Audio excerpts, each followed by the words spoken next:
Olá pessoal, tudo bem? Estamos aí de volta com mais um programa do nosso Fé em Foco. E o nosso programa, você sabe, nós estamos tratando sobre os 5 pontos do calvinismo ou da teologia reformada, como você queira chamar. Tivemos aqui o nosso primeiro programa sobre a soberania de Deus, que é a base, né, da nossa teologia reformada.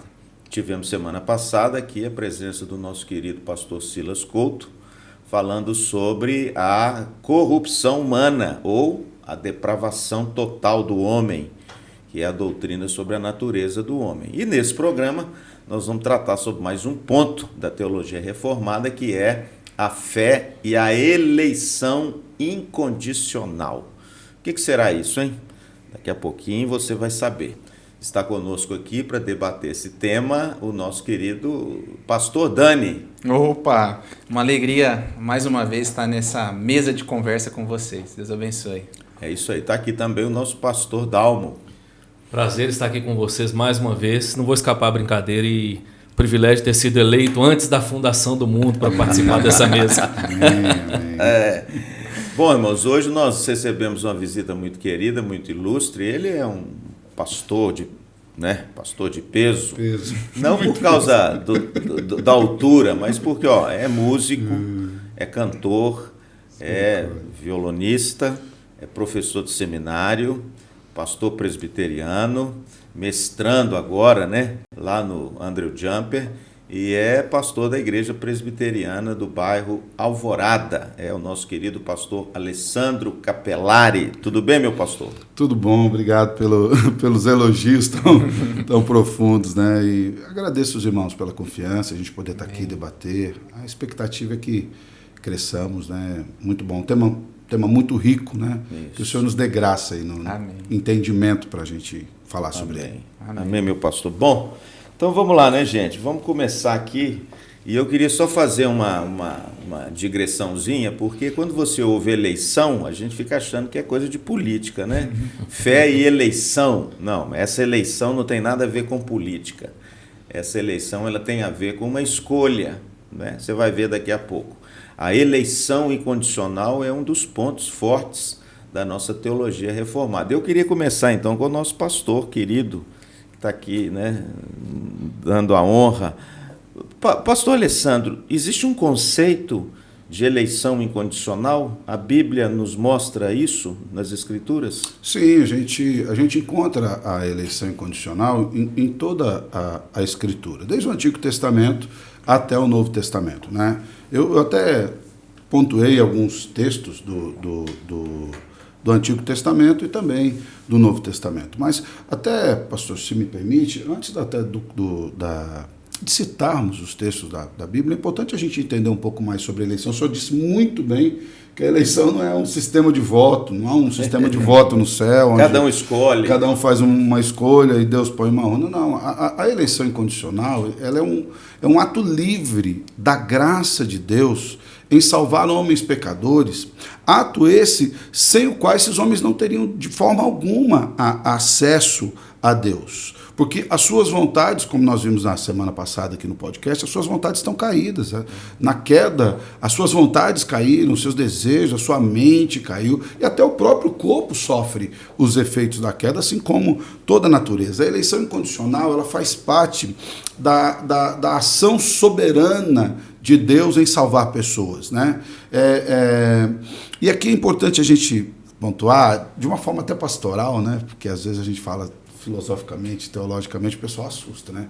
Eleição incondicional. Mas, de uma forma pastoral, nós poderíamos dizer que essa eleição incondicional ela é o ato de misericórdia de Deus. É uma missão de Deus, de resgate do homem que caiu. É Deus vindo resgatar o homem da lama do pecado para trazê-lo, elevá-lo à vida eterna. Então, antes, nós vamos tratar mais um pouquinho sobre essa questão de justiça de Deus à frente, mas a Bíblia toda nos dá base para essa eleição e ela, de fato, ela cumpre o propósito de Deus em salvar pecadores. Pecadores esses que jamais poderiam se achegar a Deus se não fosse Deus vindo ao seu encontro. Por quê? Porque as suas vontades, as suas inclinações, os seus desejos, a sua mente, seu coração estão todos caídos. Eles não desejam a Deus. É Deus que vem ao seu encontro e os resgata. E pastor Dalmo, essa eleição incondicional, depois a gente vai falar um pouco sobre esse termo, mas essa eleição, porque às vezes a gente ouve pessoas dizerem que não tem essa doutrina na Bíblia. E às vezes tem até algo semântico, né? Eles falam, não, mas essa palavra não significa isso. Existe algum texto na Bíblia, claro, que fala dessa eleição de Deus em escolher pecadores para serem salvos? Sim. Até mesmo antes de falar do texto, na verdade tem tanto texto bíblico que trata sobre a doutrina que a gente, né, nós somos pastores, acostumados a dar aula, pregar, a gente fica até empolgado querendo expor cada um deles. Mas eu quero destacar também, pastor, que pegando o gancho aqui também do que, né, o nosso pastor trouxe, o pastor Alessandro, a maneira como nós entendemos Deus e a maneira como nós entendemos a condição do homem vai interferir na maneira da gente lidar com essa doutrina. Sim. Então, por isso nós começamos com a soberania de Deus. Quando nós entendemos quem é o Deus revelado, o Deus das Escrituras, isso facilita para a gente lidar com essa doutrina. E segundo, quando a gente entende a condição real do homem. Se a gente olhar para o homem apenas e o pecado, a natureza do pecado, como apenas um hábito, como, por exemplo, Pelágio via, ou como uma doença, como os semi-pelagianos, e, né, por empréstimo aí os arminianos, o tratamento é outro. Mas à medida que nós vimos nas Escrituras que a condição do homem é tal que todo o seu ser foi afetado, e ele agora está impossibilitado do bem espiritual, o que a gente vai perceber há uma demanda de salvação que ele não pode suprir. Então, mesmo no Éden, eu estava pensando sobre isso enquanto preparava para a gente estar aqui, quando nós temos a descrição do pecado de Adão, a Bíblia não fala que Adão exigiu de Deus uma segunda chance. Né? Adão não diz assim, Deus, me dá uma segunda chance, eu tenho direito. Na verdade, ele nem pediu uma segunda chance. E a Bíblia mostra que Deus, na sua graça, é que faz um movimento na direção da humanidade. Então a eleição, ela destaca esse ato divino, né, como já disse o pastor Alessandro, de graça e misericórdia para com os pecadores. Sim, e desde o Éden, né, pastor, nós vemos quem foi atrás de Adão. Não foi Adão que veio atrás de Deus para se reconciliar, pedir perdão, reconhecer pecado. Foi Deus que foi atrás do Adão e fez uma pergunta retórica que é muito interessante. Deus perguntou para Adão, onde estás? E essa pergunta não é porque Deus, por algum momento, perdeu Adão de vista ou que Adão tivesse conseguido se esconder perfeitamente de Deus por conta da sua vergonha. Sim. Mas era Deus mostrando para Adão todo o relacionamento que foi quebrado, mais ou menos, olha onde você foi parar. Eu não disse para você que traria morte e trouxe morte, né? Nós vemos depois. Então, toda a ação salvífica, ela vem do próprio Deus. Vamos voltar lá para Adão. Adão cozendo as roupas lá de folhas. Deus falou, não, isso aqui não serve. Foi lá e matou um animal, tirou a pele, colocou nele. Prefigurando Cristo já, né? Já exatamente, prefigurando Cristo. Então, nós vemos essa doutrina muito clara em todas as Escrituras. Eu acho que talvez a grande dificuldade das pessoas hoje seja com a semântica, a terminologia do incondicional. Então, eu não posso fazer nada. Não pode fazer nada, mas depois a gente vai ver. Né? Deixa eu só aproveitar então para citar um texto, pelo menos, aqui, né, completando a pergunta. Efésios capítulo 1. Sim. Efésios capítulo 1, a partir do 3 aqui, para resumir, ele vai dizer, bendito Deus e Pai de nosso Senhor Jesus Cristo, que nos tem abençoado com toda sorte de bênção espiritual nas regiões celestiais em Cristo, assim como nos escolheu nele antes da fundação do mundo, para sermos santos e irrepreensíveis perante Ele, e em amor, e aí o texto vai continuar. Até aí acho que já nos escolheu já nele traz essa antes da expressão. Fundação do mundo, então esse texto fala sobre a doutrina escolha, da eleição. E nós entendemos que ele está trazendo esse sentido da eleição divina. Bom, então deixa eu apertar um pouco mais aqui. É o seguinte, Dani, esse ano tem eleição, né, meu pastor? Esse ano nós temos eleições para os candidatos aí que vão ser colocados nos cargos. E a gente, quando escolhe um candidato, quando elege um candidato, a gente escolhe com base num script, né, meu pastor? A gente olha se o rapaz é bacana, se, né, a planilha dele está boa, se a vida dele condiz. Enfim, a gente escolhe com base em alguma coisa. Muito bem. Essa eleição de Deus, ela também acontece assim? Deus escolhe com base por exemplo, porque ele sabe que aquela pessoa vai responder, que aquela pessoa é uma pessoa boa. Então ele escolhe aquela pessoa com base em algum script? Essa é a primeira pergunta. Calma. A segunda pergunta é o seguinte: qual é então a base que Deus tem? Porque se é eleição, há uma escolha, concorda? Uhum. E essa escolha é baseada em alguma coisa. Então a minha pergunta é: qual é a base que Deus escolhe para eleger alguém? A Bíblia fala sobre isso? Bom, a gente, quando fala de eleição, não tem como negar a eleição, né? Até outras formas de pensamento, outras teologias vão argumentar a respeito da eleição. Só voltando um pouquinho, e aí vamos chegar bem nessa pergunta, eu elenquei pelo menos assim três tipos de eleição que a gente vê. Pelo menos a gente não tem tanta clareza mais nos nossos tempos, né?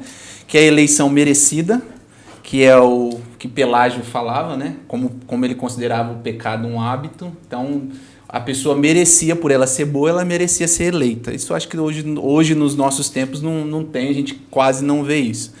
A gente tem um outro termo e aí é onde que entra um pouco da base da pergunta do pastor, que é a eleição condicional, que aí é o que os nossos irmãos arminianos argumentam, que Deus vê a fé, aqueles que vão crer, aqueles que vão ter a sua vontade em crer em Jesus, que na nossa visão não acontece, porque o homem ele não tem vontade, a vontade dele está escravizada. E a eleição incondicional, o próprio nome já diz, né? Incondicional, não tem condição, né? Em nós, não tem mérito. Deus nos escolheu antes da fundação do mundo, sem mérito nenhum, né? O pastor Silas até citou semana passada, Charles Spurgeon dizia, né, que graças a Deus porque ele me escolheu antes de eu nascer, porque se fosse depois eu não teria o escolhido, né?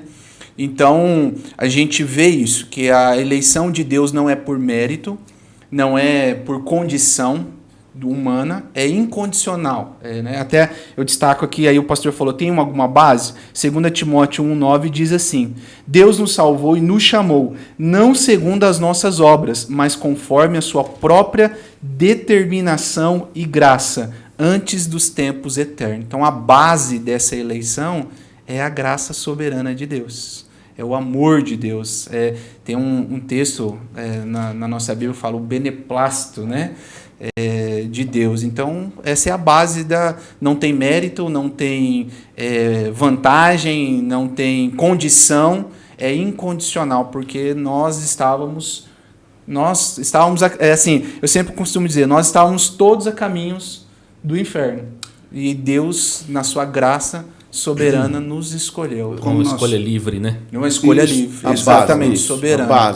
A base é a livre escolha de Deus. O pastor Dalmo falou há pouco que um dos problemas que a gente tem para entender teologia, principalmente as doutrinas da graça, é que nós não entendemos o caráter de Deus e a enormidade da queda do homem, o pecado, o estado do homem. Às vezes quando nós vamos falar de eleição, da livre vontade de Deus, a gente esquece de quem nós estamos falando. Nós estamos falando de Deus, do Criador de todas as coisas. Exato. Aquele que nunca foi criado, aquele que é a base para tudo aquilo que veio a existir. Tudo vem dele. As coisas visíveis, as invisíveis, trono, soberania. Aquele que é santo e... nem seria necessário dizer isso, mas santo à perfeição, né? Aquele que é perfeição em si mesmo. Então, às vezes nós queremos medir a sabedoria de Deus e o ato livre de Deus pela nossa ótica, mas a nossa ótica é caída. A nossa percepção de justiça é caída. A nossa percepção de boas obras e de ações também é caída. Então, essa eleição incondicional, ela já foi dito aqui, Efésios 1,4, ela é antes da fundação do mundo, né? E digo mais, até a fé que nos leva a responder à eleição, até o pastor Silas também no último podcast falou sobre a fé que nos leva a responder à eleição. A fé é uma resposta humana à eleição de Deus, mas até a própria fé é Deus quem nos dá. É Ele quem infunde em nós essa fé. Lá em Efésios 2, 8 e 9 diz, porque pela graça sois salvos mediante a fé. Isso não vem de vocês. É dom é presente, é uma dádiva, é algo que Deus lhes dá. Não vem das obras de vocês para que ninguém se glorie. Então, há uma diferença entre a condicionalidade. Deus não vê nada em nós que o leve a determinar a nossa salvação. Não, o pastor Luciano falou bem a questão das eleições. A gente olha o cara lá, dá uma olhada na ficha dele. Deus olhou a sua ficha. Às vezes na ficha corrida. Se Deus fosse olhar a minha ficha dele, esse cara vai ser um cara bacana, então eu vou escolher. Se Deus fosse só pela minha ficha, esse cara vai pro inferno mesmo. E isso é muito importante, porque não havia antes da fundação do mundo, e não haveria em nós nenhum ato favorável que colaborasse para uma eleição salvífica. Perfeito. Por quê? Porque nós somos degenerados como um todo. Se não fosse, inclusive, a própria ação do Senhor em colocar o seu Espírito Santo em nós para nos manter salvos, nós nos perderíamos. Deus, ele garante, Oswald Chambers diz isso. Sim. Deus garante que nós sejamos. Ele fala, Deus não apenas quer que sejamos salvos. Ele garante que sejamos salvos quando ele coloca o Espírito dele para habitar em nós. É o penhor da nossa salvação. É o penhor da nossa salvação. De outra forma, nós nos perderíamos. Pastor, só acrescentando também um detalhe, eu acho que é importante a gente fazer essa demonstração de como a coerência nessa doutrina em toda a Escritura. Sobre esse ponto específico que nós estamos tratando, já mesmo no Antigo Testamento, quando a Bíblia fala da eleição de Israel. Israel como um protótipo. Israel, a gente entende, a Bíblia assim diz, que é um protótipo daquilo que Deus estava fazendo. O processo de revelação de Deus, ele é de tal maneira que Deus ele começa a se revelar e ele vai ampliando a sua revelação até culminar em Cristo. Progressivamente até culminar em Cristo. E lá em Deuteronômio 7... verso 7 e 8, quando fala da eleição de Israel, a Bíblia diz assim: não vos teve o Senhor afeição, nem vos escolheu porque fosseis mais numerosos do que qualquer povo, pois éreis o menor de todos os povos, mas porque o Senhor vos amava, e para guardar o juramento que fizera a vossos pais, o Senhor vos tirou com mão poderosa e vos resgatou da casa da servidão, do poder de Faraó, rei do Egito. Ou seja, não tinha nada em Israel que tornava Israel melhor do que as outras nações. E a Bíblia vai, inclusive, mostrar a maneira como Deus, no Antigo Testamento, está o tempo inteiro exortando Israel, porque ele escolheu a Israel de maneira livre, mas com um propósito. E eles, ao invés de cumprirem esse propósito, começaram a se ensoberbecer acerca disso. Hoje eu conversava com a minha esposa, falando do programa, e a gente falava sobre essa realidade. A doutrina da eleição, para nós calvinistas, às vezes tem sido mal compreendida pela maneira como a gente vê alguns calvinistas debatendo. Essa doutrina não deveria gerar em nós soberba, arrogância, humildade, alguma convicção que nos tornasse como que parecendo que nós somos melhores, superiores, porque nós cremos nisso. Pelo contrário, ela nos humilha, ela nos coloca na condição de reconhecer que não fosse o Senhor, nós sequer estaríamos tratando desse assunto aqui agora. O salmista disse, não for ao Senhor Israel que eu diga. Agora, tem uma coisa interessante, meu pastor. Então, quer dizer que essa escolha, essa eleição está na base do ser de Deus. Sim, isso, né? Sim. Caráter Deus escolhe Deus porque ele é livre. Está na liberdade Perfeito. do ser de Deus. E ele escolhe, então, aqueles que serão salvos. Agora, meu pastor, se ele escolhe alguns com base nessa liberdade de Deus para serem salvos, e ele não escolhe outros, a escolha de Deus, então, isso o torna meio assim, fazendo acepção de pessoas, porque eles falam assim, não, se a doutrina da eleição então é isso, quer dizer que Deus escolhe uns em detrimento de outros, então ele é injusto, não escolhendo aqueles que ele pré-ordenou escolher, meu pastor? Não, é importante nós lembrarmos, né, já foi dito aqui, né, que em Adão todos caíram. Então, em Adão todos são dignos de morte. Né? Então, veja bem, Se Deus salvasse a todos, Deus seria injusto. Por que Deus seria injusto? Porque ele estaria tirando aquilo que ele mesmo pôs. O salário do pecado é a morte. Então, se eu não cobrar essa morte, as pessoas vão viver de qualquer jeito. Vamos falar isso mais para frente. Então, é importante nós entendermos que todos morreram nos delitos e pecados, conforme diz Efésios 2, versos 1 até 3. Assim, na verdade, Deus não é injusto, ele é misericordioso em trazer alguns por conta do seu amor à salvação.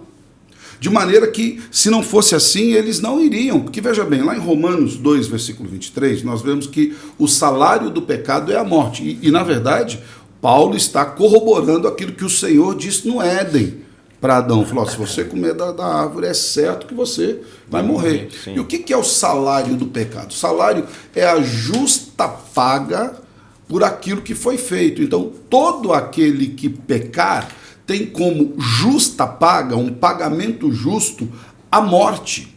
E o que Deus fez diante disso? Deus nos resgatou, não abrindo mão do salário, ele cobrou o salário de seu filho Jesus. Jesus morreu para salvar aqueles a quem Deus queria salvar. Eu sei que vocês vão falar isso mais para frente, lá em outro tema, de outro podcast, não quero entrar muito sobre isso, mas a grande verdade é que a eleição é um ato gigantesco da misericórdia de Deus. Ele não tem a ver com justiça ou injustiça, porque a justiça de Deus foi cobrada em Cristo. Cristo bebeu todo o cálice da ira de Deus, que era para mim, para você e para todos nós.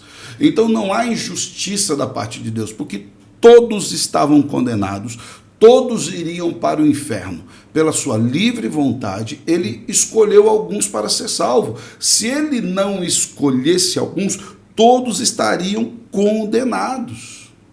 A Bíblia nos diz que em Cristo foi depositado o castigo que trouxe paz para aqueles que foram salvos. Então, não há injustiça de Deus, não há acepção de pessoas. Diga-se passagem, a Bíblia diz que em Cristo não tem romano, não tem judeu, não tem escravo, não tem livre. E nós vemos Deus salvando pessoas de toda a tribo, toda a língua, toda a nação. Nós vemos isso em Apocalipse, que diante do trono nós teremos uma enormidade de pessoas de todos os povos, tribos, línguas, nações, adorando ao Cordeiro. Não há acepção de pessoas. O que há é um ato livre da misericórdia de Deus em chegar e falar, olha, você vai ser salvo. E aqui é interessante porque as pessoas que falam da injustiça, uma vez falaram isso comigo, falou, e aquele que quer ser salvo? Não há quem queira. Exato. Não tem ninguém que quer ser salvo. Se alguém quiser ser salvo é porque foi alvo do Espírito Santo Foi para Deus convencê-lo disso antes. Exatamente. De livre vontade, eu lembro uma vez que eu conversava com um missionário, foi muito engraçado, que ele falou, olha, nós precisamos fazer missões naquele lugar, porque lá as pessoas estão clamando por Jesus, elas querem Jesus. Falar, missionário, então nós precisamos conhecer esse lugar, porque não há lugar na terra que as pessoas clamem por Jesus. Tanto é que a gente precisa mandar um missionário que vai trabalhar feito um condenado, correndo atrás, pregando o evangelho, sendo perseguido, tomando portada na cara. As pessoas não querem Jesus. É Jesus quem vem ao nosso encontro. É Deus quem vem ao nosso encontro. No Éden, depois se fez carne e habitou entre nós. Em Cristo Jesus, coloca o seu Espírito para habitar em nós. É a trindade toda agindo para corroborar o plano eterno da salvação. Então, não há injustiça da parte de Deus, muito pelo contrário. Há uma enorme misericórdia sobre nós, que estávamos condenados para o pecado, pelo pecado para a morte. E Deus nos deu vida juntamente com Cristo Jesus. Pastor, só acrescentando aí, trazendo mais uma coisa aqui importante. Até mesmo a maneira como o Evangelho chegou até nós. Sim. Não só apenas na encarnação do Verbo, na vida, obra, morte de Jesus, ressurreição, mas é o Evangelho por meio da igreja que vem até nós. A igreja é a eclesia, os chamados para fora. Se você olhar para todo o Novo Testamento, ninguém foi a Jerusalém, é o povo que está indo levar o Evangelho às nações. É o apóstolo Paulo, nas suas viagens missionárias, plantando igreja, e assim por diante. O Evangelho chegou até nós dessa forma. Sim. Não fomos nós que o buscamos. Romanos capítulo 9, ele vem de maneira muito bela mostrar para nós que na época de Paulo, quando Paulo, talvez como o grande instrumento para ensinar essa doutrina bíblica com mais precisão, ele já preveu essa questão. Sim. E ele vai dizer lá nos versos 11 e 12, depois eu vou saltar para o 14 e 19. e ainda não eram gêmeos nascidos, nem tinham praticado bem ou mal, para que o propósito de Deus quanto à eleição prevalecesse, não por obras, mas por aquele que chama, já fora dito a ela: o mais velho será servo do mais moço, fazendo menção aí a Jacó e Esaú. E aí chega o verso 14: que diremos, pois? Há injustiça da parte de Deus? De modo nenhum. E o verso 19: tu, porém, me dirás: de que se queixa ele ainda? Pois quem jamais resistiu à sua vontade? Então aqui há um pequeno resumo para trazer essa ideia que está sendo apresentada pelo apóstolo Paulo, de não haver injustiça da parte de Deus. E é interessante que na discussão, na conversa, que eu quero trazer um outro argumento lógico. Dificilmente alguém vai dizer assim: é injusto que não tenham sido todos os escolhidos. E vai pensar, inclusive, na comparação entre a condenação de Satanás e a condenação dos seres humanos. Porque se você pensar acerca da queda de Satanás, a queda dos anjos que caíram com ele, a Bíblia vai descrever uma relação muito parecida, de desejar ser igual a Deus. Mas a Bíblia não diz que há qualquer possibilidade de redenção aos anjos caídos. A Bíblia diz que esse foi um ato de Deus em relação aos seres humanos. E ninguém diz assim: puxa, então é injusto. A gente precisa pregar também para Satanás, pregar para os anjos caídos, porque eles também precisam ter uma segunda chance. Eu tenho até medo. Então, até uma questão lógica. É uma questão lógica, é até perigoso, né? É uma questão lógica. A gente entende isso claramente. Deus, então, traz essa doutrina maravilhosa para nós, de que ele, de maneira livre, elegeu alguns para a salvação. Ainda, pastor Dalmo, naquilo que no próprio texto de Romanos que o senhor usou, a gente vê ali o versículo 13, diz: amei a Jacó e desprezei a Esaú. E ainda no versículo 18: eu tenho misericórdia de quem eu quero ter misericórdia, e eu endureço o coração de quem eu quero endurecer. Outro aspecto acerca de Deus que é importante nós lembrarmos é que ele é o Senhor da história. Eu não sei se as pessoas que estão nos assistindo gostam de ler livros, né? Alguns. Né? Alguns gostam, né? Mas eu gosto de livros, de história. Eu leio mais obrigado do que por prazer, assim, mas eu leio, né? Mas eu lembro, por exemplo, quando fui assistir ao filme que é vindo do livro do Senhor dos Anéis, né? Quem assistiu aquele filme lá, os primeiros passou raiva, porque acabava o filme sem acabar, você ficava sem saber o que estava acontecendo, e só o ano que vem outro filme, né? Eu já aproveitei, fui assistir logo o último, que depois assisti todos juntos ali, né? E às vezes no decurso da história a gente fica pensando: por que tal personagem morreu, por que aconteceu isso com esse, por que aconteceu isso com aquele, né? Mas o autor, aquele autor daquela história, ele sabe da primeira folha à última folha do livro, e ele tem um propósito para aquilo ali. De maneira que cada um daqueles personagens corrobora um propósito maior do autor. Deus é o autor da história. Ele está para além do livro. A nossa vida passa-se nessa história como algumas páginas, né? Eu vou fazer 50, então tá lá. 50 páginas desse livro, tá lá como tem alguma coisinha de mim naquelas 50 páginas. Aqueles que se estendem 100 e poucos anos. Mas o livro, olha o tamanho desse livro. Quem somos nós diante dessa história? Pior, quem somos nós para julgar o autor desse livro, que elaborou essa história poderosa do começo ao fim e está além dessa história. A sabedoria de Deus na eleição é algo que nós jamais vamos conseguir mensurar com toda a filosofia e todo o estudo que nós temos aqui. Por quê? A nossa mente é limitada. Talvez quem esteja assistindo fale: mas por que vocês asseveram tão fortemente essa questão? Nós asseveramos essa questão porque nós vemos esses textos na Bíblia, nós entendemos que esse é o conceito e nós sabemos qual é o caráter de Deus, e nós não ficamos nos debatendo, tentando discutir com Deus quais os seus critérios, porque em última instância Ele é Deus, Ele é santo, Ele é perfeito. Eu, pelo menos, eu descanso a minha alma nisso, de saber que até aquilo que talvez eu não entenda com tanta profundidade, eu posso descansar nas mãos de um Deus que é perfeito. Agora, pastor, o senhor falou um negócio aí que eu fiquei pensando aqui, Dani, que é o seguinte: a doutrina da eleição, ela é uma escolha, né? Então nós vimos aqui uma escolha da livre graça de Deus, da liberdade de Deus, antes da fundação do mundo. Muito bom. Qual que é o desenrolar, então, da doutrina da eleição? Porque a gente vê aqui na política, deixa eu fazer mais uma vez uma digressão aqui na política para a gente compreender bem. A gente vive num país assim que, às vezes, o eleito não toma posse, né? O Brasil é assim. Às vezes o sujeito é eleito, mas existem forças contrárias que impedem esse eleito de se apropriar da sua eleição. Isso é possível em Deus? Por exemplo, quando Deus elege uma pessoa, essa pessoa impreterivelmente ela vai tomar posse, no sentido de ela vai herdar a salvação, ou a eleição de Deus é alguma coisa que no meio do caminho entre o desejo soberano dele e a realização histórica do ato pode acontecer alguma coisa? Então, essa é a primeira pergunta. Tá?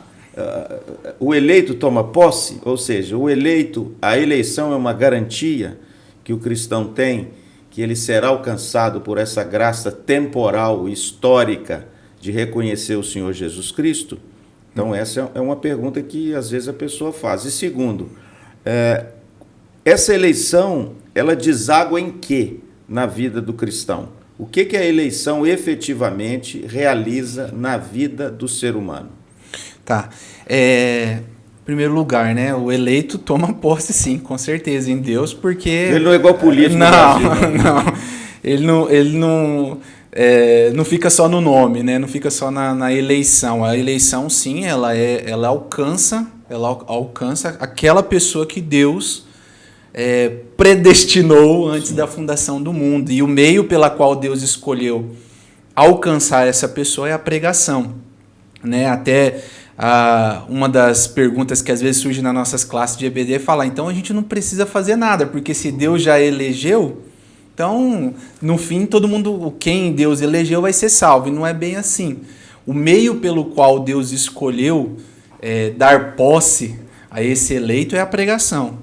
Então, em algum momento da vida, a gente até brinco com os meninos na sala, falo que o eleito ele não vem com uma faixinha de eleito na testa. Quem né? sabe do eleito é só Deus. É só Deus. Deus conhece os seus eleitos. Exatamente. E a nossa missão é pregar, é falar. Porque quando essa pregação for anunciada, quando a gente pregar a palavra, essa redenção de Deus, esse eleito será alcançado e tomará posse dessa eleição.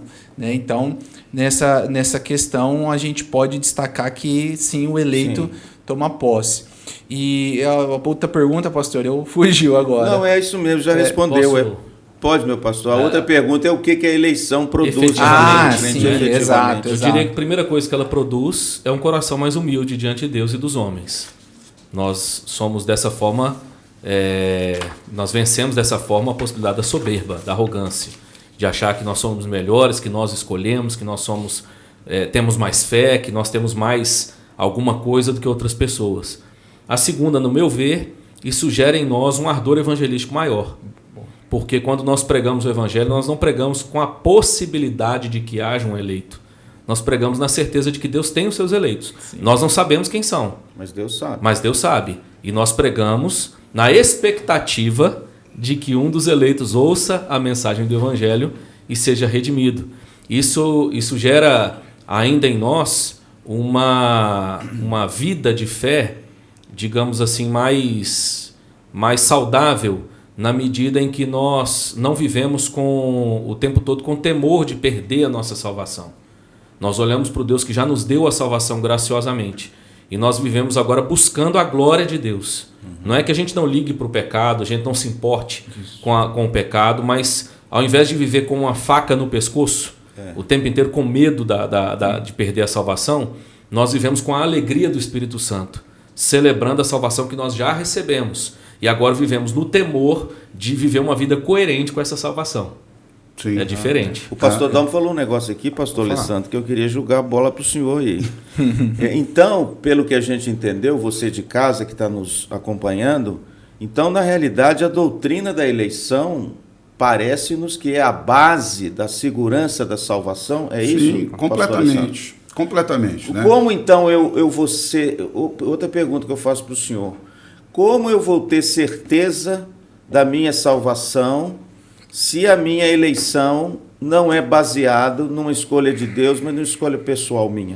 Veja bem, caminhando para isso daí, a Bíblia diz que aos que foram salvos, Deus os selou com o seu Espírito. A ideia de selar é de onde vem para onde vai, né? Então Deus nos selou, colocou o seu Espírito para habitar em nós. E isso é perceptível com as mudanças. Nós saímos da morte para a vida, mente transformada, coração transformado, vontades transformadas, desejo de servir a Deus, de buscar a Deus, de amar a Deus. E qual a segurança? A segurança é que o próprio Deus não permite que os nossos pés vacilem de maneira eterna. Ainda que sejamos pecadores ainda, Deus nos convence do nosso pecado, da justiça, do juízo. E isso nos traz uma segurança. Segurança para a vida em saber que não depende das minhas forças em me manter salvo. Eu sou extremamente fraco. Né? Tem dias que eu acordo mais crente, tem dias que eu acordo menos crente, tem dias que eu acordo com mais vontade de servir, outros dias eu estou abalado, queria ficar dentro de casa. Não depende de mim, não depende de quem quer. O Paulo lá, Romanos, não depende de quem quer, de quem corre, depende de Deus. Então, isso me traz a segurança em saber que a mesma mão poderosa que fez e sustenta todo o universo é a que sustenta a minha vida, é a que cuida de mim. E até nesse sentido, ela me incentiva não apenas a ter segurança em Deus, firmeza no Senhor, me dá essa segurança de saber que nem, Paulo diz, estou bem certo de que nem a morte, nem a vida, nem anjos, nem principados, nem coisas do presente, nem do porvir, nem poderes, nem altura, nem profundidade, nem qualquer outra criatura, absolutamente nada me separa desse amor de Deus, porque o amor não está firmado em algo que eu possa dar como uma resposta, mas está firmado no caráter daquele que ama. Deus elegeu Israel e se manteve com Israel e nos colocou como ramos nessa videira, nos enxertou na videira de Israel, mas Deus nunca abandonou e nunca irá abandonar Israel. É uma única aliança na qual nós fomos inseridos. Esse amor forte de Deus é o amor que nos dá sustentação e nos dá segurança, pastor. Então, é a base da perseverança dos santos. Uma vez que eu sou salvo, eu sou sempre salvo. Por que eu sou sempre salvo? Porque aquele que me salvou de maneira alguma me deixará para trás. A salvação, ela estabelece um relacionamento entre nós e Deus que não é um relacionamento contratual, onde Deus fala, eu faço a minha parte, você faz a sua. Você quebrou, nós vamos lá no cartório e quebramos. A Bíblia nos diz que quando nós fomos salvos, nós fomos adotados como filhos de Deus. Em todas as relações, inclusive pessoais, nós vemos que há ex um monte de coisa. Ex-sócio, ex-marido, ex-mulher, até nem devia ter. Mas não há ex-filho. A Bíblia diz que Deus não abandona seus filhos. O próprio Jesus diz, aquele que o Pai me dá, isso vai vir a mim. E aquele que vier a mim, de maneira alguma eu vou lançar fora. Ele diz que ele é o bom pastor que dá a vida pelas ovelhas, ele cuida do seu rebanho. E isso, está voltando na pergunta ali que foi feita ao pastor Dalmo também, isso nos dá uma segurança para evangelizar. Por quê? Porque ainda que eu seja um péssimo pregador, Deus é um ótimo salvador.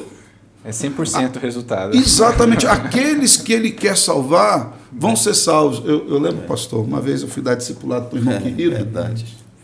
Eu não sei se já aconteceu isso com vocês, comigo acontece constantemente, mas aquela situação foi muito, muito clara para mim.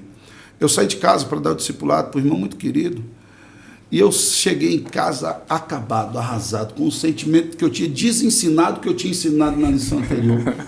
Falei, meu Deus, como pode uma situação dessa? Eu fui mal, eu me perdi. Discipulado, arroz e feijão, não estamos falando de teologia. Arroz e feijão, quem é Jesus? Eu me perdi de um jeito naquela noite, que eu quase que eu não acerto o rumo para voltar para casa, cansado, e aquilo me arrebentou. E eu estava ali, de repente o telefone tocou. O telefone tocou, era aquele irmão querido. Quando eu vi, eu falei, meu Deus, acho que o irmão vai dizer, nunca mais piso na igreja, pastor, faz o favor, as próximas lições nem pisa aqui. E aquele irmão falou comigo com lágrimas, ele lá do outro lado, eu vi ele soluçando, falou, pastor, estou só ligando para te agradecer por aquilo que o senhor falou aqui hoje. Isso mudou a minha vida. Irmãos, eu chorei do lado de cá, porque assim, é uma certeza plena de que não era nada do que eu havia dito. Sim. Era o poder de Deus alcançando o coração daquele irmão. E pela graça de Deus eu batizei aquele irmão, recebi na igreja. Então, isso é uma segurança para nós, a eleição, porque não depende do nosso bom estado de espírito em pregar um bom sermão. É claro que devemos ser fiéis às Escrituras, mas mesmo fiéis às Escrituras, às vezes a gente desce do púlpito pensando que a gente fez um desserviço para o Senhor. mas Deus é bom em salvar. E salva os seus eleitos. A gente teve um profeta na Bíblia com uma pregação meio esquisita, né? A gente sabe qual que é, né? O sujeito irado foi lá e queria que todo mundo morresse e falou, daqui a 40 dias vocês vão morrer todo mundo, cambada. Vocês se arrependem porque daqui a 40 dias vocês vão morrer todo mundo. E ficou na expectativa. Essa foi a pregação dele. Esse era o desejo dele. Essa é a pregação dele. Aconteceu um dos maiores avivamentos da história. E a Bíblia diz que até os bichos da cidade se converteram, rapaz. Aí você vê que aquele que Deus escolhe, certamente vai chegar e vai herdar a salvação. Agora, pastor, quero jogar uma outra bola para o senhor. A nossa igreja, a Igreja Presbiteriana do Brasil, ela tem algumas linhas teológicas que cheiram o hipercalvinismo. O que é um hipercalvinismo? É você ir além do que o próprio Calvino ensinou, principalmente nas institutas. E uma dessas alas hipercalvinistas é uma ala, por exemplo, que diz que não pode fazer apelo, que não pode pregar sermão evangelista, não precisa fazer missões, por causa da doutrina da eleição. Sim. Não, Deus tem os seus eleitos, de alguma forma ele vai alcançar os seus eleitos. Então, nós não precisamos cuidar desse negócio, que esse negócio quem cuida é Deus. O senhor acha que esse viés, né, ideológico, eu não sei nem se eu vou chamar isso de teológico, viu, meu pastor, o senhor me perdoe, esse viés aí, ideológico, ele condiz com as institutas de Calvino e ele condiz com a Bíblia? Definitivamente não. Eu queria falar algo antes, até que eu havia pontuado aqui, que eu acho que vai, inclusive, auxiliar nessa percepção. Talvez uma pergunta que algumas pessoas façam de casa, ouvindo sobre a doutrina da eleição, é por que hoje a maioria dos cristãos, a maioria dos evangélicos, não interpretam a Bíblia dessa forma. Nós entendemos que, na verdade, a igreja no primeiro século, ela entendia isso, pregava isso, mas que a igreja se degenerou em diversos aspectos e esse foi um deles. Nós temos, por exemplo, Agostinho de Hipona, ali no quarto século, pregando essa mesma doutrina. Mas a igreja acabou não abraçando esse ensinamento. Mas por quê? Porque a igreja institucionalizada da época abraçava uma forma meritória de salvação. Então, eles entendiam que as obras humanas eram fundamentais para a salvação. Na Reforma Protestante, toda essa doutrina bíblica é resgatada. E mesmo nosso irmão arminiano que estiver ouvindo de casa, ele vai concordar conosco. Nenhuma dessas escolas, tanto a calvinista quanto a arminiana, prega uma salvação por obras. Nós entendemos que a salvação é obra exclusiva da graça de Deus. O problema é que nós então também passamos por uma mudança social, por uma mudança filosófica na sociedade. E a nossa sociedade hoje é uma sociedade extremamente humanista. O humanismo secular se tornou o pensamento predominante. E faz muito mais sentido para uma mente humanista, uma mente secular, pensar em você fazer por onde. Uma vez que nós vivemos uma sociedade onde, por exemplo, o desempenho é fundamental. Mas nós entendemos que nós não somos escravos do pensamento da época. Nós somos servos de Cristo e da sua palavra.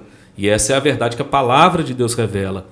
E o que eu entendo? O hipercalvinismo talvez ele nasça no desejo de alguns, na preocupação de alguns excessiva em anunciar essa doutrina. E no desejo, no afã de anunciar essa doutrina, acabam extrapolando aquilo que a Bíblia diz. E para mim, para resumir de maneira simples, como eu entendo se eu estou abraçando o hipercalvinismo ou não, ou se alguém que está tentando dialogar comigo está nessa linha. Quando nós negamos a responsabilidade humana, nós abraçamos o hipercalvinismo. A teologia reformada ela entende que Deus é 100% soberano, mas o homem é 100% responsável.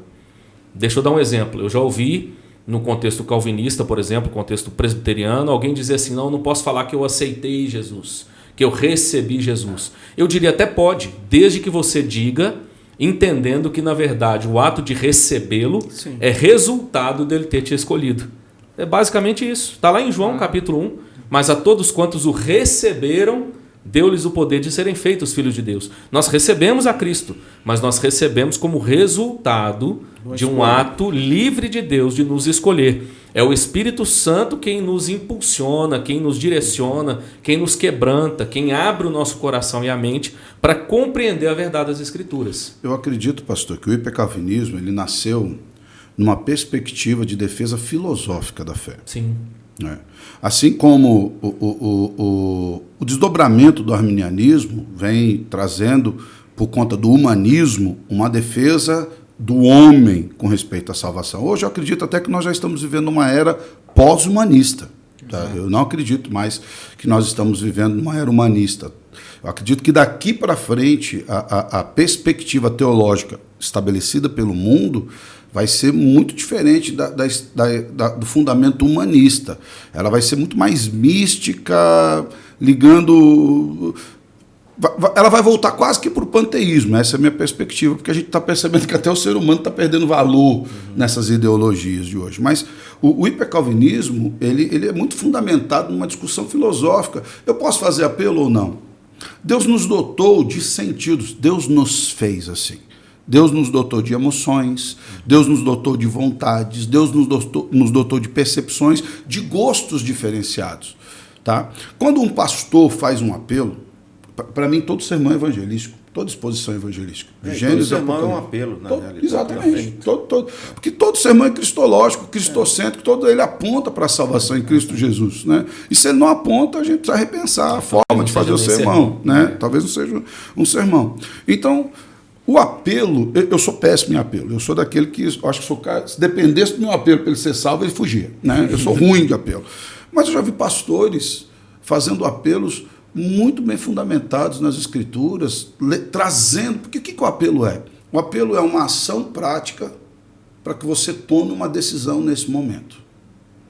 Eu sei que Spurgeon não fazia apelo, e as pessoas até perguntavam, por que o senhor não faz apelo? Ele falou, olha, se a brasa que acendeu no coração dele lá for de Deus mesmo, no outro dia ela está quentinha. Mas em compensação, o Whitefield fazia muito apelo, né? Wesley fazia muito apelo. São conceitos. Eu, particularmente, como eu falei, eu não sou um cara que faz apelo por ser completamente incapacitado para fazê-lo. Mas eu não vejo problema nisso. Porque a grande questão, você imagina que você está pregando o Evangelho, expondo as Escrituras, o Senhor coloca no seu coração como pregador naquela noite, fala, olha, eu tenho gente para salvar aqui. Talvez ele coloque de maneira mais direta, e você faz um apelo, olha, o Senhor colocou no coração agora que alguém que está ouvindo essa mensagem aqui, o Senhor quer salvar. Você acha que vai ter um problema? Deus vai falar, não vou fazer isso não, porque na minha filosofia lá do céu eu não aceito isso daí. Mas Deus usa todos os meios. Eu acho, pastor, que tem um texto que inclusive ajuda a elucidar isso um pouco, que é o texto de Atos 2. A maneira como o evangelho é pregado pelo apóstolo Pedro. Sim. E as pessoas, elas respondem. O que nós faremos? O que faremos agora? Né? Quer dizer, então o que nós estamos dizendo... Aí Pedro faz o apelo. O que nós estamos dizendo é que antes de tudo há um ato de eleição divina. Sim. Não há uma cooperação, não é Deus 50%, homem 50%. E nem é o apelo. Deus é 100% soberano. Mas isso não quer dizer que não haja responsabilidade humana e que o homem não responda. É a mesma coisa de dizer, nós não amamos Deus primeiro, foi Ele que nos amou primeiro, é o que diz as Escrituras. Exato. Mas agora nós respondemos em amor. Da mesma forma, há uma resposta à chamada do Evangelho. E todo bom sermão tem um apelo. Talvez não seja o apelo ali dentro da liturgia, ou fazer o apelo. Todas as vezes que nós vamos aplicar as Escrituras, é um apelo. Nós estamos fazendo ali um apelo, uma aplicação das Escrituras ao coração. Porque, de outra forma, também é uma aula de teologia. Às vezes tem muita gente que está no púlpito dando aula de teologia, lê os comentários, faz uma ótima exposição e tal, mas aquilo precisa descer ao coração. Sou eu que vou fazer descer ao coração? Não, eu creio que é Deus que vai fazer descer ao coração. Mas eu vou usar todas as ferramentas das quais o Senhor me municiou, nos meios ordinários que o Senhor determinou, a pregação do Evangelho, com a segurança que o Senhor colocou no meu coração de que Ele quer salvar a gente e de que Jesus morreu para salvar e que Deus já tem os seus eleitos para simplesmente ser um cooperador da obra de Cristo, da obra evangélica, como a palavra diz, fazendo a minha parte, sabendo que o Senhor vai fazer a dele, e ainda que a minha seja falha, a dele é perfeita. O Dani falou sobre o meio, né, da palavra de Deus. A gente precisa pregar a palavra de Deus. Exatamente. Porque através da pregação, os eleitos vão receber essa palavra e crer nessa palavra. Então, Dani, com base nisso que você falou mesmo, às vezes o nosso querido está nos ouvindo aí no nosso programa e está perguntando assim, será que eu sou um eleito? Existe na Bíblia algum texto, algum princípio, algum ensino que eu possa dizer assim, olha, ok, eu sou um eleito por isso e por isso. E às vezes você que nos assiste aí pode estar fazendo essa pergunta. A gente costuma dizer, né, que se você ouviu a palavra, o seu coração foi compelido a se arrepender, é uma forte evidência, né? Não tem... tem as pessoas perguntam, como saber quem é eleito e quem não é? Se a pessoa... É claro que a gente pode ter, né, pessoas que ainda não responderam ao chamado de Jesus e estão dentro de uma comunidade cristã e ainda não responderam de fato. Mas a gente costuma dizer que o sinal principal é o arrependimento, é o prazer de estar com Deus, na presença de Deus, né? E como é encorajador a gente saber disso, porque a gente falando aqui nessa questão, né, até voltando um pouquinho do hipercalvinismo ali, vai saber, Deus vai salvar quem Ele quer salvar, então a gente não precisa fazer a nossa parte. Eu lembrei de Paulo em Corinto, quando ele quis ir embora, né? E aí Deus falou, não, fica, porque eu ainda tenho muito povo nessa cidade, né? Então, de repente, meu irmão, você que está aí pensando, será que eu sou um eleito? Você tem olhado o seu coração e pensado se de fato Deus te elegeu? Basicamente, eu penso, se você responde ao chamado de Deus, se o seu coração compele ao Senhor, eu acredito que, né, sim, há um arrependimento, há uma forma de viver diferente. Você, né, quero viver diferente, quero... essa forma que eu estou vivendo não é a forma adequada que de repente Deus quer para a minha vida. Então, acho que são evidências, né? Aos Gálatas, nós vemos um contraponto muito jóia entre as obras da carne e o fruto do Espírito. Aquele que não é salvo produz as obras da carne. Aquele que é salvo produz o fruto do Espírito. Outros contrapontos nós vemos nas Escrituras, Paulo, aos Romanos, capítulo 7, ele fala que nós vivíamos em trevas ali também. E Tito 3 diz assim, pois nós também no passado éramos, perceba isso, a colocação de Tito, a forma dele de que nós éramos, dando a entender que já deixamos de ser. Então, como nós sabemos que somos salvos? Nós éramos insensatos, desobedientes, desgarrados, escravos de todo tipo de paixões e prazeres, vivendo em maldade e inveja, sendo odiados e odiando-nos uns aos outros. Mas quando se manifestou a bondade de Deus, nosso Salvador, e o seu amor por todos, ele nos salvou, não por obra de justiça praticada por nós, mas segundo a sua misericórdia. Ele nos salvou mediante o lavar regenerador e renovador do Espírito Santo, que ele derramou sobre nós ricamente por meio de Cristo Jesus, nosso Salvador. Então, aqui em Tito, nós percebemos que essas obras do passado, ou seja, a insensatez, a desobediência, a escravidão, as paixões desse mundo, se você é salvo, você foi lavado. Isso é como uma sujeira que o Senhor tira de nós. Como é que eu sei se eu sou salvo? Por aquilo que eu começo a praticar hoje. Pelo fruto do Espírito na minha vida. Se eu estou mais paciente, mais amoroso, mais misericordioso, mantendo fidelidade, se o que opera em mim é a ação de Deus, domínio próprio, mansidão, se do Espírito, né? Isso, se eu larguei de mão da avareza, se eu larguei de mão do amor ao dinheiro, das paixões, Deus vai lavando e tirando essa sujeira de nós. Isso para nós é muito mensurável. Talvez um olhar de outro até ajude. Fala, nossa, você mudou, você era outra pessoa, você era mais nervoso, mais bravo, você falava palavrão, não fala mais, tirou da boca a palavra torpe, né? Aquela palavra que entorpece. Há mudanças visíveis e perceptíveis, mas efetivamente é o coração. É Deus quem testifica com o nosso espírito que nós somos filhos de Deus. Eu falo que é uma mudança que acontece quando nós pecamos antes da salvação.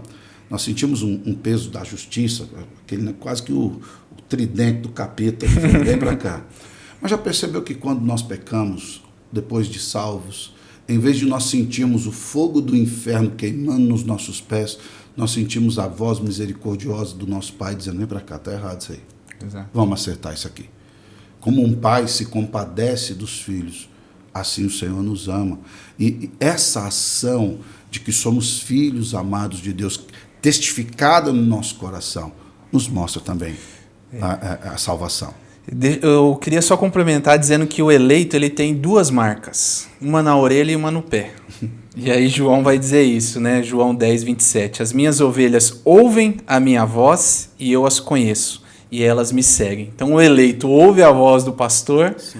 E segue, né? Então segue a Cristo. É a marca da orelha e a marca no pé. É isso aí. Bom, a gente está chegando ao final, né? O programa, vocês podem ver que tem muita coisa para a gente falar, né? E quem sabe, né, meu pastor?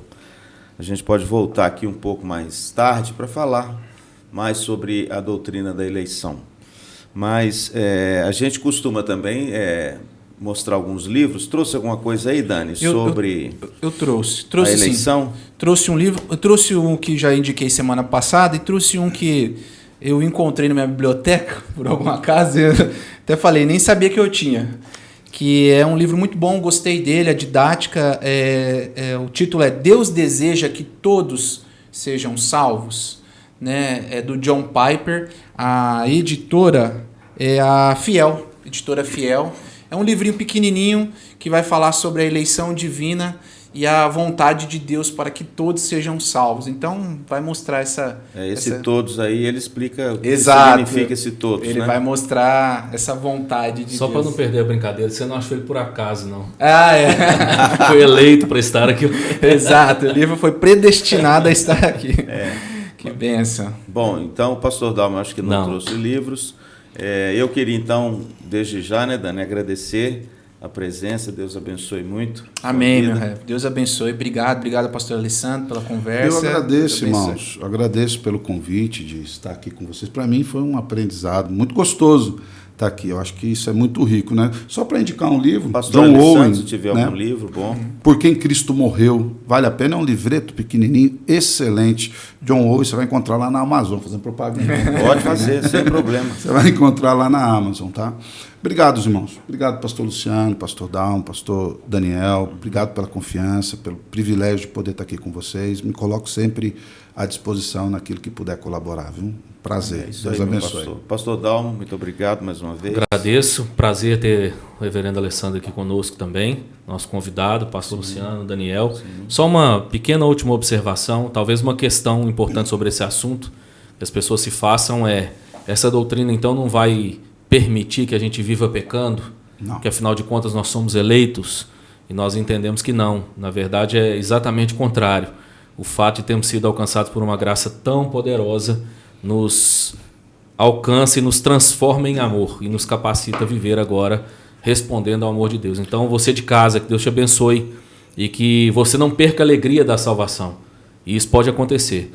Um cristão que peca, ele deixa de desfrutar de uma alegria tão poderosa que Deus ofereceu a ele graciosamente. Faça como Davi, Salmo 51. E o Senhor há de restituir a sua alegria da salvação. Até se me permitir, pastor, não estou estourando tempo. Não. É com respeito a essa questão de viver em pecado, né?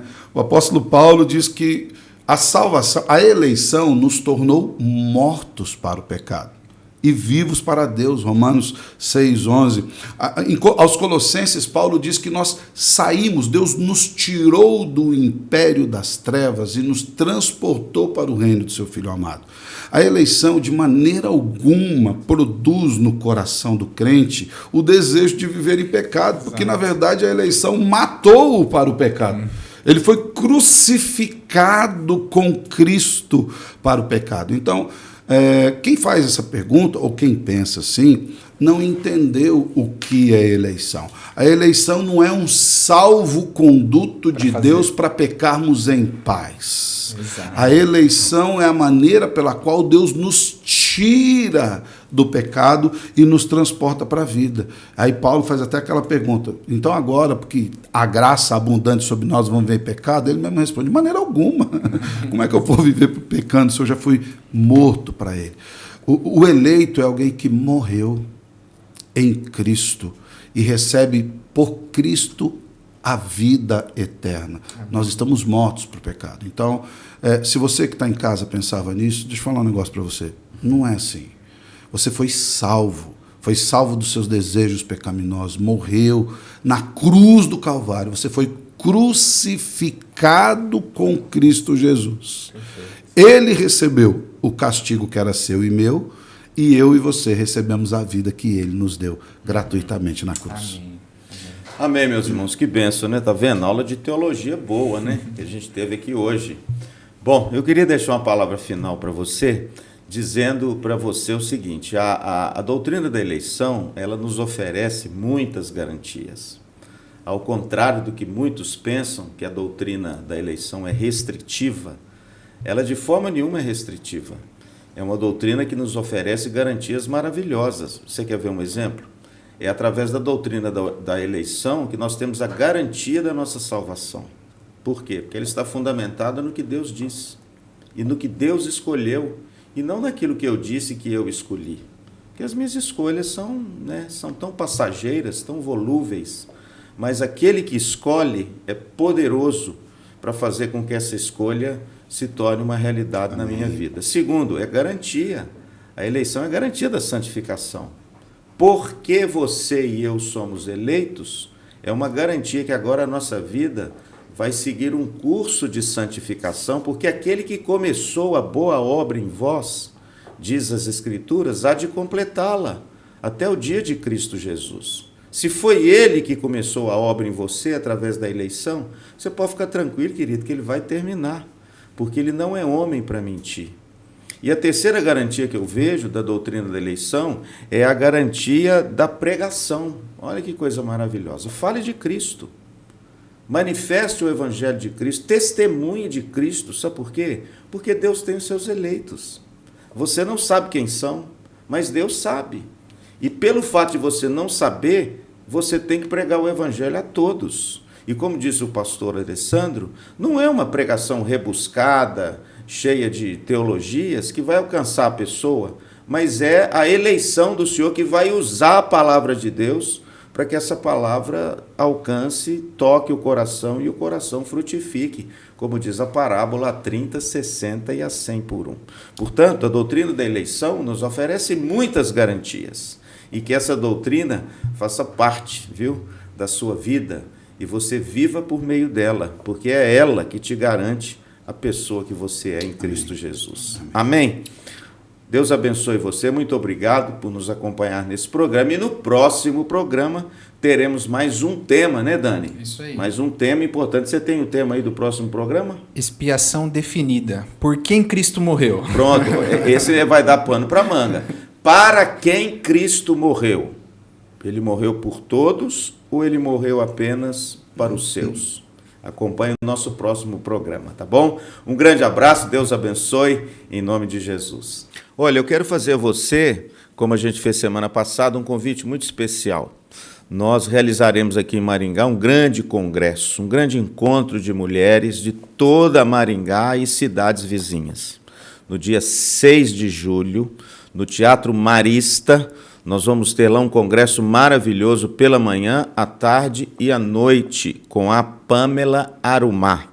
Ela é uma preletora que fala para mulheres. O congresso se chama Influência, a mulher no caminho da maturidade. Então, para você, mulher que deseja algo mais de Deus na sua vida, crescer espiritualmente nas várias esferas que hoje a mulher tem sido posta, esse congresso é para você. Nós temos o site aí, você entra no site, lá você vai encontrar todas as informações, congressoinfluencia.com.br. Além das informações, você pode fazer a inscrição desse congresso e participar desse congresso conosco, que vai ser um grande encontro de mulheres de Maringá no dia 6 de julho. Então, olha, nós esperamos você lá.